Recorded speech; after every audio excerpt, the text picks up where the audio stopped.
What's up, everyone? It's your girl D here with 8th House Energy, here to talk about the full moon in Aries energy that we're going to be experiencing. I'm recording this on Friday the 15th, but the full moon in Aries is on October 20th. So you could be feeling these energies right now, okay? Especially if you have heavy placements of Mars and Pluto. So, Scorpios, Aries, this energy is going to be a little bit stronger for you all. But I'm breaking this video down. I did 3 videos in reference to how these energies are going to be affecting the zodiac signs. Instead of me doing the elements, I did the modalities. So I did like the fire, air. I did cardinal, fixed, and cardinal, fixed, and mutable signs. Okay? Because I felt like it would be simpler that way, because with each of them we're dealing with 4 specific houses. So, with the cardinal energy, that would be Aries, Cancer, Libra, and Capricorn. These energies are going to be felt for them in the 1st and 7th houses, which are opposite polarities of each other, and the 4th and 10th houses, which are opposite polarities of each other. So the cardinal energies, they're dealing with, what's going on with them versus the people they deal with, and then versus their private life versus their personal life, okay? Or their reputation versus how they see themselves versus how other people see them. Now, mutable energy, you guys are dealing with this in money, okay? So it's possessions versus obsession, whether it's money or whether it's, people. And then we're dealing with long-term stability versus instant gratification, okay? Because we're dealing with the 2nd and the 8th houses. The 2nd house deals with, your money, the money you make. The 8th house deals with money you get from other people. The 5th house deals with short-term, 5th and 11th, which is Leo and Aquarius. They're opposite polarities.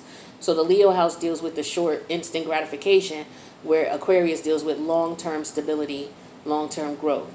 All right. The 5th house deals with your child energy or children. The 11th house deals with your more mature, more refined energy. Sometimes you'll see with Aquarius, if it's not the water bearer, like the image of the water bearer, you'll see an old man, with a old gray beard. So it's like the more refined, mature energy versus an 11th house versus the childlike energy of the 5th house. All right. So with the mutable signs, we're dealing with Gemini, Virgo, Sagittarius, and Pisces. And so what we're dealing with is the moon. The moon, we're dealing with Mars, and we're dealing with Pluto. These are very potent energies, so you do need to be careful out here, okay? Because Mars is a very fiery energy. It's very aggressive, very assertive. Mars is the Greek god of war, okay? And then we're dealing with Pluto energies. Pluto's all about death and rebirth in every sense of the word. So we could even be talking things as severe as physical death, physical, rebirth. So physical birth. Somebody could be having a baby, okay? Somebody could go into labor. All right, especially with full moon. So if you got somebody pregnant or somebody's pregnant and they may go into labor between now and, they may go into labor between now, which is the 15th, and it could be anytime between now and November 22nd, because we are dealing with Mars and Pluto energies going into Scorpio season. Scorpio season doesn't start until the 24th. But these energies, the moon energies, are going to go from the 20th through November 4th, which is the new moon, when the new moon comes again. The new moon is going to come in Scorpio. But again, like I said, since we're dealing with Mars energy and Pluto energy here, with this moon energy for Aries, we could very well feel these energies until the end of Scorpio season, which is like the week before Thanksgiving. Okay? So that baby that might be coming, that baby may come anytime between now and Thanksgiving. For some of you, it could come between now and November 4th. But for others of you, if it don't, it's going to come it's going to come before Thanksgiving. So if you have a date of Thanksgiving or the 1st week of December or the 2nd week of December, it might come a little earlier than that. If that happens and at the sound of this video and you hear that, let me know. Come back in the comments and let me know what's popping. All right? So let's get to it. So the moon is in Aries right now. All right? That's opposing Mars in Libra. And then Mars is squaring Pluto, okay? And Pluto is in Capricorn. So we got Aries, Libra, and Capricorn. These energies are cardinal energies. These energies automatically initiate change anyway. And so we're working with these energies here, okay? They're at a 180-degree and 90-degree angle from each other, okay? So, we got a lot of opposition here, and we got learning opportunities and stumbling blocks, okay? So let's talk about it. So with Gemini, the moon is in your 11th house, okay? And the energies of the 11th house are opposing the energies of the 5th house. So again, the 11th house deals with, long-term goals, long-term plans, your hopes and dreams. It deals with a more refined, more mature energy versus the 5th house, which is short-term goals, short-term plans, instant gratification, the childlike energy, all right, and energies that deal with yourself, things that are about you, where, the 11th house energy deals with humanitarian efforts, how things affect everybody. So Leo is the energy of, okay, well, how's it going to affect me? Where the opposite polarity of Aquarius is how's it going to affect everybody? So again, we're looking at the 11th house energies versus the 5th. So, and then the stumbling block or the learning opportunity as far as these energies opposing each other, where you're going to see that manifested is in your 8th house. Okay, because that's where Pluto is in Capricorn at. So we're dealing with, okay, an example for Gemini would be, to make this simple for you, because the 8th house deals with, that's where you're going to see it manifested. So you're going to see that manifested in other people's money, other people's property, power struggles. It could be obsessions, hidden agendas, death and rebirth, taxes, sex, and crime. All right. So with the 11th house versus the 5th house, an example of this could be, you're thinking about what you can do. Like you're looking at you're making plans for the future, right? You're putting away money. You're thinking, okay, I need to get a job. I need to work. I need to go ahead and get a job. I need to work, start, putting away money and start preparing for my future. Versus you still being out in the streets, being a hustler, all right? Just living for the moment, getting that instant money. Not everybody's going to relate to this example, but just as an example of what the energies are going to be like. So it's going to be like a more mature, refined energy versus a more childish, like immature type of energy, okay? And I'm not saying hustlers are immature, but it's just like you're dealing with the energy of instant gratification. The 5th house deals with, let's get this money right now. All right, if I go out here and flip this, I'll have this money by the end of the week. And opposed to that same type of money you could make in a day would probably take you a lifetime to make if you did it the traditional way, working. So Gemini, you may have that type of energy going on where you're like, okay, it's either do it the long way or do it the instant gratification way. Now, the stumbling block or the learning opportunity is going to come out in the 8th house. Now, the 8th house deals with crime. This is why I used this scenario here. It's an example. So it's like, okay, the stumbling block could be, yeah, you went out here and tried to hustle and make this money that you can make in 1 week, where if somebody was working, it would take them like maybe a year to make it. The stumbling block could be you get caught. And now or somebody robs you. Let's put it that way. Somebody robs you of your product, because that's 8th house energy. We ain't dealing with the police with the 8th house, right? Unless they crooked police, all right? So the stumbling block could be you get robbed. You go out here, you get your product. I'm going to make this money at the end of the week. By the end of the week, I'm going to have, this amount of money. And if I would have went to work to get this money, it took me a year to make it. So, yeah, you go out here, you hustle, and you get robbed. Like you run into an Omar character from The Wire and you get robbed, right? So that could be your stumbling block. And a learning opportunity in this situation could be, okay, if I really go out here and do all of this, this is what I'm going to have to deal with. Versus me not being able to do A, B, and C. Another thing could be for you, Gemini. For example, say you were saving money. You worked and you were saving money. You were putting it into a 401k. And say you wanted to take money out of this 401k because there's something that you wanted to do, right? Say you needed the money right now. So long-term saving versus I need to live right now. Okay, I know I got money saved up from my 401k for the past 10 years, but with COVID, I got laid off. And as a result, I didn't have a lot of money. The unemployment that was coming in and the stimulus checks, it didn't pay all my bills. I need more money right now. So the stumbling block is going to be presented in the 8th house, where, the 8th house deals with taxes. So if you decide to borrow against that 401k, the stumbling block could be, damn, not only did I have to take money out from saving, all this time, I'm interrupting my savings, I'm going to have to pay taxes on that now. And then when the tax season comes around, I'm going to have to pay more taxes on it. So it's like you're double taxed.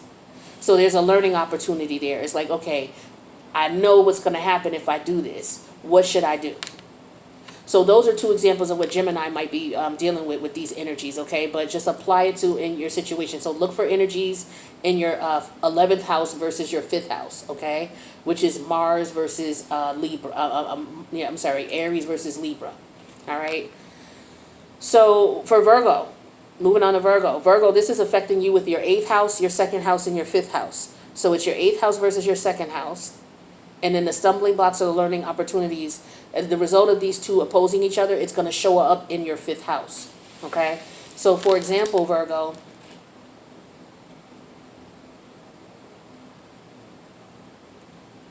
be careful who you let borrow money from you. You may have people coming to you saying, oh, you know what? Let's put in money to invest in blah, blah, blah. Let's put in some money. And you put in money. And what happens is you don't get that money. You lose all that money, right? You buy Bitcoin or you buy some type of investment or some sort, or somebody says to you, oh, that old school, if you're out in the hood, yo, give me $1,000 and I'll flip it for you by Friday. I'll give you 2,000 back. And you're like, oh, okay, yeah, let's do that. And then what happens is the stumbling block comes back, and then it's like they weren't able to flip the money, right?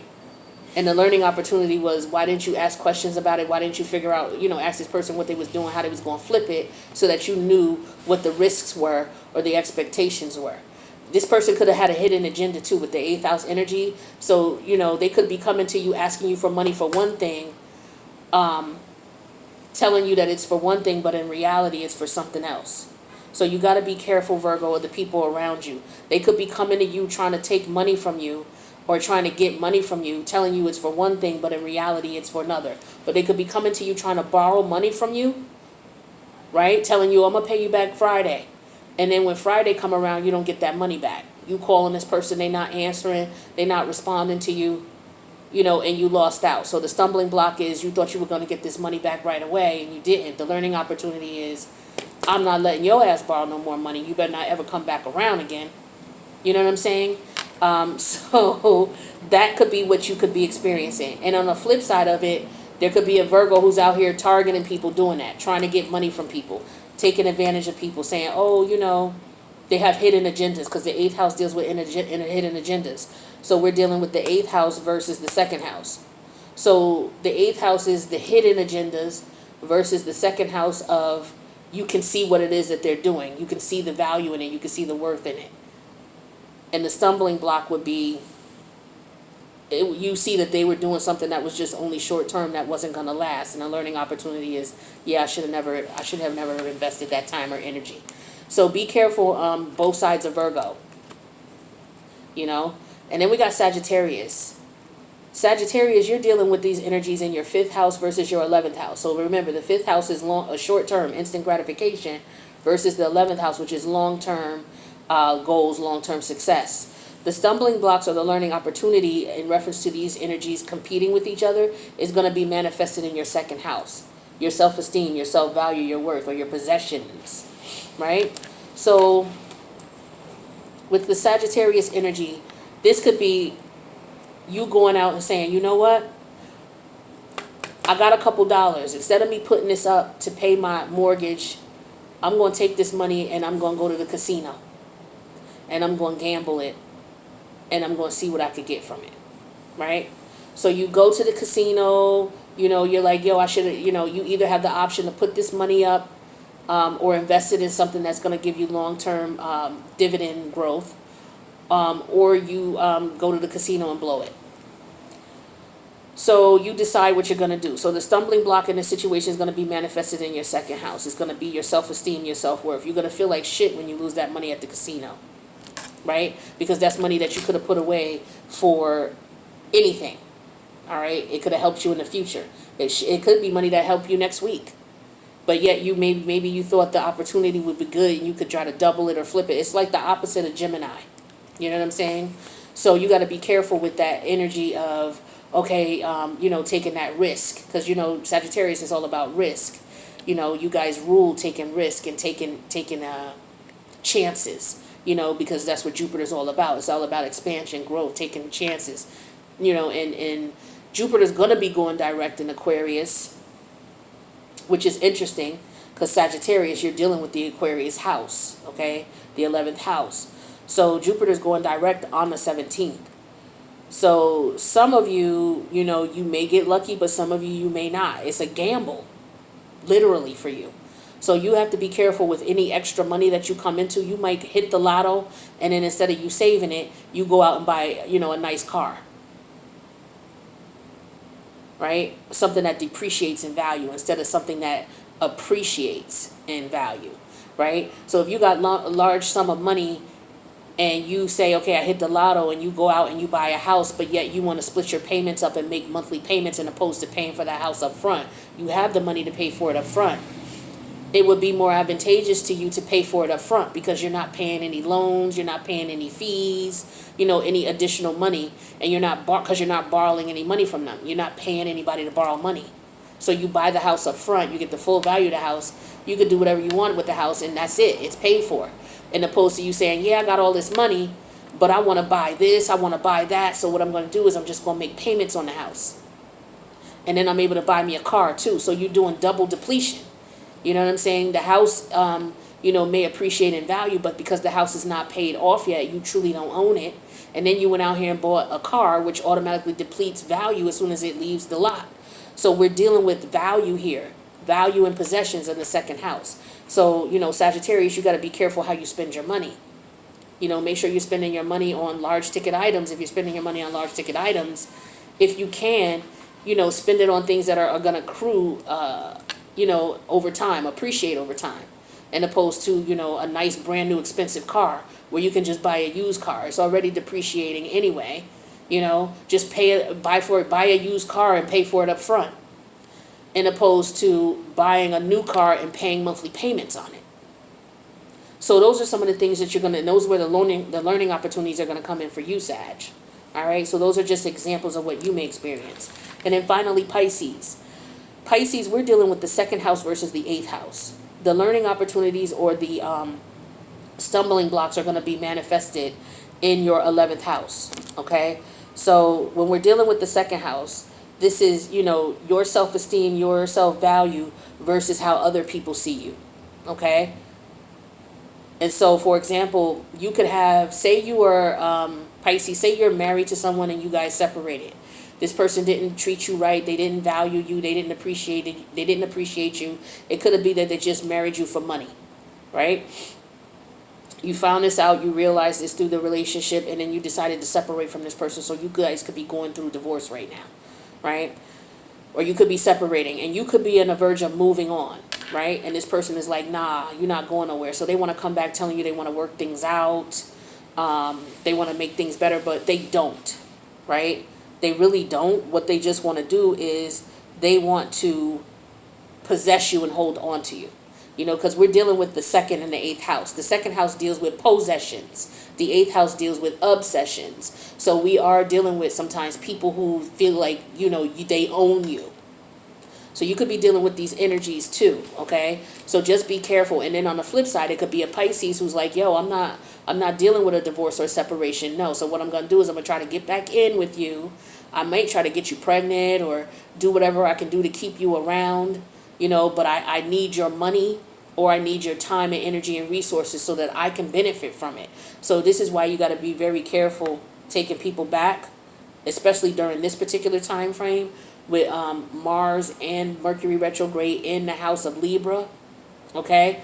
Because the moon is opposing it. So your intuition, your feelings and your emotions are opposing certain actions that you should not take or you should take. So you could be confused. Your emotions and your intuition could be telling you something and you're not sure what to do.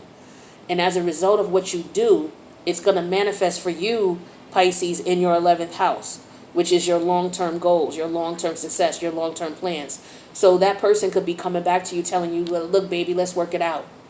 Let's make plans, let's work it out. And that could be what your dream is. Your dream and your goal is to stay married or to be married. But the person you were married to was only marrying you for money or for financial opportunity or for financial gain. They didn't value you, they didn't value their relationship, they didn't appreciate your worth. So you ended up leaving them behind. Now you may have the money now, or you were the one who was the breadwinner. And now they may be on they may be having financial problems. So they're going to come back to you acting like they want to work things out with you, but in reality, they just want to get a hold of your dough. So you need to be careful, Pisces. And on the flip side, there could be a Pisces doing this to someone. All right, so be careful, Pisces and Virgo, in reference to people trying to hold on to you and not letting you go, or trying to come back to you for money or use you for money. And Gemini and Sag, you got to be careful of the risks that you take, long-term investments versus short-term gain, and vice versa. All right. So that's what I got for my mutable signs in reference to how this full moon and Aries energy may be affecting you. Okay. If you need a personal, reach out. My information's in the box below. I am offering discounts on tarot card readings 2, 3, and 4. That information as far as the promotions are going to be in the community tab. So go to the community tab to see exactly how much you're going to pay for reading 2, 3, and 4. It'll tell you what 2, 3, and 4 is about. If you want to see the entire list of the readings I offer, because those are only a few that I'm offering a discount on. If you want to see the entire list that I offer, the link or the description box below is going to tell you all the types of readings I offer. But the promotional piece of which ones are on sale and discounted are going to be in the community tab, okay? So if you email me asking me what type of readings I offer, I'm going to refer you to the YouTube video description box, the box below the video, all right? So that's what I got for you guys. I hope this was helpful and provided some insight and get you prepared for these energies, because they're going to be very intense. So you need to watch your back. Make sure you mind your business. Drink your water. Count to 10. All right. So I love you guys, and I'll see you in the next reading.